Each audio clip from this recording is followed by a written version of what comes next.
Hello friends, welcome to Mantra video Vidya series. मेरा नाम है रामा। हम आपको बता रहे थे पिछले ट्यूटोरियल में मार्किंग के बारे में।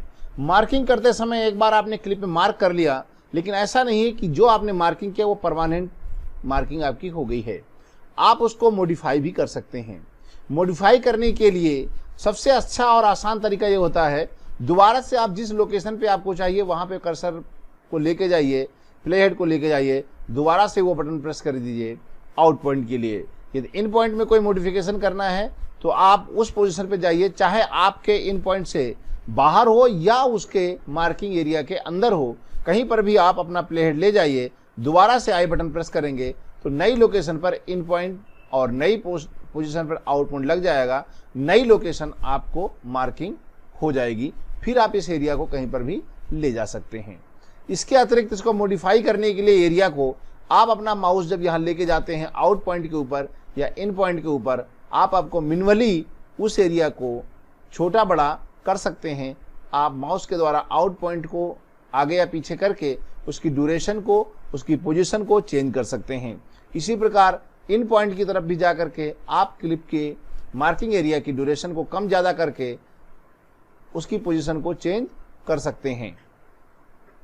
इसके अतिरिक्त यहाँ पर आप देखेंगे, यहाँ पर यदि आप चाहते हैं इस क्लिप में ड्यूरेशन उतनी ही रहे लेकिन इसकी पोजीशन चेंज हो जाए मार्किंग एरिया की, तो यहाँ पर आप सेंटर पॉइंट में जाके देखिए 3 पॉइंट आपको दिखाई पड़ रहे हैं। इस एरिया को सेलेक्ट करें और आप जिस भी एरिया में चाहें उस एरिया को सेलेक्ट कर सकते हैं।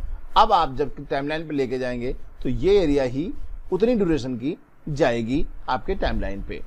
तो ये इस तरीके से आप क्लिप में मार्किंग एरिया को मॉडिफाई कर सकते हैं। इसके अलावा यदि आप चाहते हैं कि अपने प्ले हेड को मार्किंग एरिया पे डायरेक्ट लेके जाना है तो यहाँ पर आपको ऑप्शन मिलता है out point, go to out point. यहाँ पर देखिए गो टू इन पॉइंट का ऑप्शन नहीं दिया गया है, इसको आप यहाँ से क्लिक करके ये है ड्रैग करके इसको यहाँ ला सकते हैं। बटन को इसको भी ऐड किया जा सकता है। अब यहाँ देखो गो टू इन पॉइंट और गो टू आउट पॉइंट यहाँ पर रहता है। इसका शॉर्टकट होता है शिफ्ट आई इन पॉइंट पे जाने के लिए और आउट पॉइंट पे जाने के लिए शिफ्ट ओ बटन होता है। इस तरीके से आप अपने प्ले हेड को कीबोर्ड शॉर्टकट कमांड के द्वारा आप इन पॉइंट पे या आउट पॉइंट पे डायरेक्टली ले जा सकते हैं।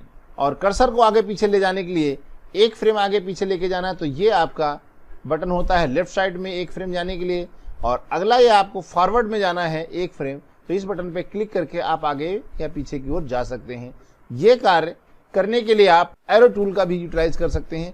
एक फ्रेम प्रीवियस में जाना है तो लेफ्ट एरो का यूटिलाइज करेंगे, एक फ्रेम फॉरवर्ड जाना है तो राइट बटन का यूटिलाइज करेंगे, तो आपका प्ले हेड एक फ्रेम आगे की ओर मूव करेगा।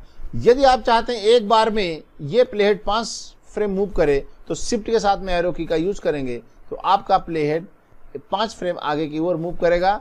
और फॉरवर्ड में जाना है तो शिफ्ट के साथ में राइट एरो प्रेस करेंगे तो 5 फ्रेम आगे की ओर मूव करेगा।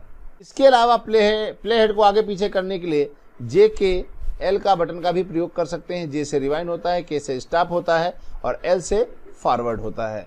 और प्ले और फॉरवर्ड स्टॉप करने के लिए आपके पास यह बटन होता है, तो प्ले कर सकते हैं और इस पर दोबारा क्लिक करके स्टॉप कर सकते हैं।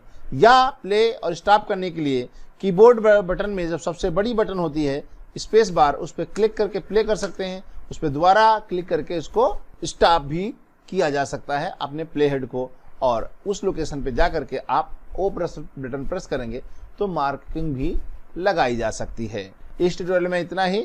Thank you for watching. तो आप हमारे साथ बने रहिए, देखते रहिए, सीखते रहिए और अगले वीडियो तक रामा की राम राम।